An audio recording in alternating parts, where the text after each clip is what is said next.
Hello students, स्वागत है आपका आज की इस वीडियो में। तो आज की इस वीडियो में बात करेंगे इंग्लिश क्लास 10th में पूछे जाने वाले एप्लीकेशन की कि आपको अपने बोर्ड एग्जाम कॉपी में किस प्रकार से एप्लीकेशन को लिखना है और किसी भी टॉपिक पर एप्लीकेशन कैसे लिखें ताकि आपको पूरे के पूरे नंबर प्राप्त हो सके और एप्लीकेशन लिखने की ट्रिक क्या है, इन सभी चीज़ों की जानकारी मैं आपको आज की इस वीडियो में दूंगा। बस आपको यह वीडियो को लास्ट तक ज़रूर से ज़रूर देखना है, तभी आप अच्छे से समझ पाएंगे और अच्छे से एग्जाम में लिख पाएंगे। तो आज हम बात करेंगे एप्लीकेशन की और सिक लिप पर आपको एप्लीकेशन कैसे लिखना है ये मैं आपको बताऊंगा। और किसी भी टॉपिक पर एप्लीकेशन आ जाए, चाहे वो जिस भी टॉपिक पर एप्लीकेशन आ जाए, और कैसे आपको फ्रेमिंग करनी है ये भी मैं आपको बताऊंगा। बस आपको वीडियो को लास्ट तक ज़रूर से ज़रूर देखना है। तो सबसे पहले आपको क्या करना है, सबसे पहले आपको यहाँ पर कोने पर ऐसे लाइन खींच देनी है अच्छे तरीके से, और इधर भी लाइन अच्छे तरीके से खींच देनी है। कॉपी में दोनों साइड लाइन खींच देनी है। फिर आपको जिस नंबर पर यह क्वेश्चन पूछा गया है, मान लीजिए कि आपका यह क्वेश्चन पूछा गया है 2 नंबर पर, तो आपको ऐसे डाल देना है क्वेश्चन नंबर 2, ऐसे ही डाल देना है। फिर जिस टॉपिक पर एप्लीकेशन पूछा जाए, मान लीजिए एप्लीकेशन फॉर सिक लीव, तो आपको ऐसे ही डाल देना है यहाँ अच्छी राइटिंग में, और फिर एक लाइन खींच देनी है। तो आपको पहले ये 2 काम करना है, अच्छे से लाइन खींच देना है दोनों तरफ, और फिर यहाँ पर जिस नंबर पे क्वेश्चन पूछा गया उससे ऐसे लिख देना है, और फिर जिस टॉपिक का मतलब जो टॉपिक पूछा गया उससे अच्छे तरीके से लिख देना है। इतना करने के बाद आपको करना है, यहाँ पर सबसे कोने जो लाइन आपने खींचा यहाँ पर अच्छे तरीके से 2 लिखना है, और यहाँ पर छोटा सा ऐसे खींच देना है। तो आपको ये ध्यान में रखना है, बिल्कुल कोने पर ऐसे लिखना है और छोटा सा यहाँ पर ऐसे खींच देना है। फिर थोड़ी सी जगह आपको छोड़ देनी है। देखिए यहाँ पर थोड़ी जगह छुटी हुई है, आपको भी यहाँ थोड़ी जगह छोड़ देनी है। फिर लिखना है द प्रिंसिपल। फिर जिस भी कॉलेज का नाम आप लिखना चाहें यहाँ पर लिख सकते हैं, जैसे लखनऊ इंटर कॉलेज, कोई भी कॉलेज है आप यहाँ पर नाम लिख सकते हैं, कोई भी स्कूल का, इसमें कोई बाउंडेशन नहीं है, आप कुछ भी लिख सकते हैं। ऐसे यहाँ पर कोने पर डालना है 2, फिर थोड़ी सी जगह छोड़ते हुए नीचे दूसरी लाइन में आपको द प्रिंसिपल, और फिर इसी लाइन बराबर के लाइन में आपको उस कॉलेज का नाम डाल देना है, जिस भी कॉलेज का आप नाम डालना चाहते हैं, और फिर उस कहाँ पर स्थित है तो वो भी आपको डाल देना है उसके नीचे वाली लाइन में। ये तीनों बराबर होना चाहिए, ये जो तीनों हैं एक ही लाइन में अच्छे तरीके से होनी चाहिए, मतलब होना चाहिए। इसे ऐसे लिखना है। उसके बाद आपको क्या करना है, ऐसे लिखने के बाद आपको एक लाइन छोड़ देनी है।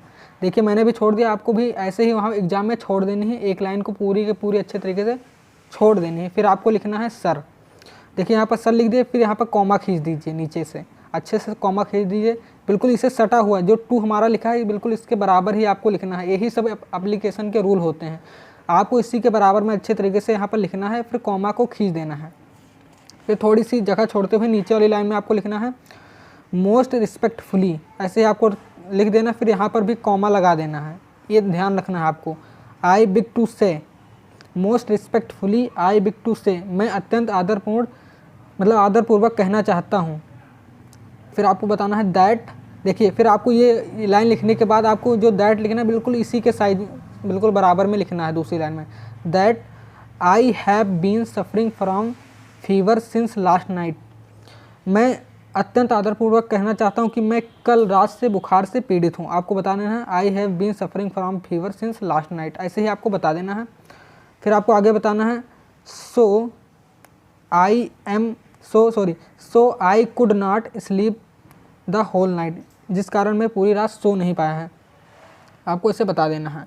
ठीक है, फिर आपको आगे बताना है the doctor had advised me to take for 2 days rest, मतलब जो डॉक्टर ने मुझे 2 दिन आराम करने के लिए सलाह दी, आपको इसे बता देना है। फिर आपको आगे क्या करना है, आपको ऐसे करना है जो यहाँ पर सो लिखना है इसी बराबर लिख देना है अच्छे तरीके से। So I am unable to attend the class, जिस कारण मैं कक्षा करने में असमर्थ हूँ। इतना बताने के बाद आपको लिखना है I therefore request you to grant me leave, मतलब मैं आपसे अनुरोध करता हूँ कि मुझे छुट्टी दी जाए या छुट्टी देने का कष्ट करें। फिर आपको जिस भी तारीख से मतलब चाहिए छुट्टी, मान लीजिए आपको चाहिए 25/8 और यहाँ पर 2023 से आपको चाहिए 30/8/2023, ऐसे ही आपको यहाँ पर लिख देना है जिस भी तारीख से चाहिए। फिर आपको यहाँ डाल देना है थैंकिंग यू, फिर यहाँ पर डेटेड डाल देना, फिर योर ओबिडेंटली XYZ, आपका नाम नहीं डालना है, और क्लास 10th ऐसे ही आपको लिख देना है।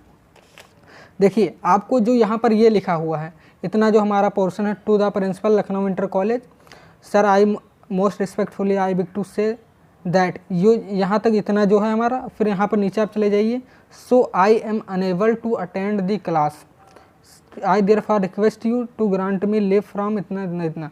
तो आपको जो भी एप्लीकेशन पूछे आपको ये फ्रेमिंग ऐसे ही करनी है, इतना ही लिखना है। बस आपका मान लीजिए टॉपिक अलग है, मान लीजिए कोई टॉपिक यहाँ पर सिक लीव है, कोई भी टॉपिक दूसरा पूछ ली, बस आपको इतनी ही लाइन में चेंजिंग करनी है, यहाँ तक ही बस। बाकी आपको जो ये है टू द प्रिंसिपल, जो भी कॉलेज का नाम है, और फिर जो यहाँ से most respectfully I beg to say that, ये भी आपको सेम का सेम लिख देना है, इतना ऐसे ही सेम लिख देना है, चाहे जो भी एप्लीकेशन पूछे किसी भी टॉपिक पर। फिर आपको यहाँ पर ये भी ध्यान में रखना, I therefore request you to grant me leave from, और डेट डाल देना है जितनी तारीख से आपको जितनी तारीख तक छुट्टी चाहिए। थैंकिंग यू डेटेड, फिर योर ओबीडेंटली XYZ, यहाँ पर भी कुछ भी डाल देना है। तो आपको ये ध्यान में रखना है, आपकी ये फ्रेमिंग जो है, आपका जो ये रूल है, ये गलत नहीं होना चाहिए। जैसे मान लीजिए टू है, टू के बराबर में ही सर आना चाहिए, जो यहाँ पर सर लिखा, उसके बाद ये जितनी लाइन है सब इसी के बराबर में रहना चाहिए और अच्छे से रहना चाहिए। यही सब रूल देखकर एग्जामिनर आपको नंबर देगा, ये नहीं देखेगा कि आपने कितना लिखा, क्योंकि इतना समय नहीं रहता है, कई कॉपियाँ रहती हैं, उसे जाँचने में समय लगता है। इसलिए आपको एक भी रूल को अच्छे तरीके से लिखना है, मतलब गलत नहीं करना है किसी भी रूल को, आपको ऐसे ही लिख देना है। कोई भी टॉपिक आ जाए, कोई भी टॉपिक, फिर आपको सबसे पहले शुरुआत ही इससे करनी है, टू, फिर लिखना है the principal Lucknow inter college, ऐसे लिख, कोई भी कॉलेज का नाम आप डाल सकते हैं किसी भी टॉपिक में, ये इतना मतलब समान रहना चाहिए किसी भी टॉपिक पर। फिर आपको ऐसे डालना है, sir most respectfully I beg to say that, ये भी समान रहना चाहिए। कोई भी एप्लीकेशन हो उसमें ये इतना यहाँ से लेकर इतना समान रहना चाहिए, मतलब कोई भी किसी में भी आपको इतना यूज कर सकते हैं। फिर आपको क्या करना है, फिर आपको यहाँ पर देख लीजिए, I therefore request you to grant me leave from इतना इतना, मतलब जो भी डेट है वहाँ से डाल देना, और ये तीनों सेम रहेंगे। बस आपका जो चेंजिंग होगा वो यहाँ से होगा। I have been suffering from fever since last night, so I could not sleep the whole night, the doctor had advise me to take for 2 days rest, so I am unable to attend the class. बस आपका इतना ही changing होगा, बाकी सब same का same रहेगा। इसलिए आपको बार बार इसे प्रैक्टिस कर लेनी है, कोई भी टॉपिक आ जाए बस आपको ये फ्रेमिंग को अच्छी तरीके से करनी है। 4 नंबर की एप्लीकेशन आपके एग्जाम में पूछा जाएगा, एक भी नंबर नहीं कटेगा। एप्लीकेशन में पूरे के पूरे नंबर देता है, एक भी नंबर राइटिंग का नहीं काटता है। तो आपको अच्छे तरीके से इसकी फ्रेमिंग को देख लेनी है, बार बार प्रैक्टिस कर लेनी है, अच्छे से समझ लेना है, आपको पूरे के पूरे नंबर मिलेंगे, एक भी नंबर नहीं छूटेगा। बस आपको जो मैंने बताया है ये रूल आपको फॉलो करना है। देखिए आपको 2 लिखना है, थोड़ी जगह छोड़नी है, फिर आपको ऐसे लिख देना है प्रिंसिपल, फिर जिस कॉलेज का हम नाम डालना चाहे डाल दें, फिर जहाँ पर स्थित हो वहाँ डाल दीजिए।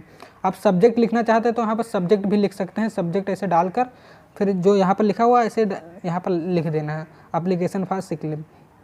फिर आपको सर लिखना है, एक लाइन छोड़ते हुए फिर सर लिखना है, फिर यहाँ पर देख लीजिए एक कॉमा लगा देना, फिर थोड़ी जगह छोड़ते हुए नीचे वाली लाइन में मोस्ट रिस्पेक्टफुली, फिर देखिए यहाँ पर भी कॉमा लगा है। तो इन सब चीज़ों को आपका ध्यान में रखना। फिर आई बिग टू से दैट, फिर आपको इसके आगे कोई भी मतलब अगर सिक लीव पर पूछा गया है तो आपको ऐसे ही लिख देना है। बाकी मान लीजिए कोई और टॉपिक पर पूछा गया तो आपको थोड़ा बहुत इसमें चेंजिंग कर देनी, बस इतनी ही लाइन में चेंजिंग करनी है, बाकी सब सेम का सेम लिख देना है। फिर आपको देखिए यहाँ पर जैसे आप लिखेंगे, देखिए ये सब बराबर होना चाहिए, ये लाइन सभी को आपको बराबर करना है, ऐसे लाइन खींच लेना है। फिर आपको इसी किनारे लिख देना है अच्छे तरीके से। फिर देखिए आई के बाद यहाँ पर कॉमा लगेगा, डियर फॉर, फिर यहाँ पर कॉमा लगा देना। फिर request you to grant me leave from, फिर इतना इतना डेट आपको जितना डालना है डाल दीजिए, फिर ऐसे ही लिख देना है। फिर देखिए ये इस किनारे पर आपको डेट डालना है और इस किनारे पर आपको लिखना है yours obediently XYZ class 10th, ऐसे डाल देना, थैंकिंग यू। आपको इतना ध्यान में रखना है, इधर डेट रहेगा, इधर योर ओबीडेंटली रहेगा, ठीक है। तो अगर आप इस तरीके से किसी भी टॉपिक पर एप्लीकेशन आप लिख सकते हैं, अगर आप इस तरीके से लिखेंगे आपको पूरे के पूरे नंबर मिलेंगे और एक भी नंबर नहीं कटेगा। काफ़ी आसान तरीका है, मैंने आपको बताने की कोशिश की है। अगर वीडियो पसंद आई हो तो वीडियो को लाइक कर दीजिए, चैनल पर नए सब्सक्राइब कर लीजिए और हाँ अपनी राय हमें कमेंट में ज़रूर बताएं कि आपको यह वीडियो कैसे लगी। मिलता है अगली वीडियो में, तब तक के लिए जय हिंद।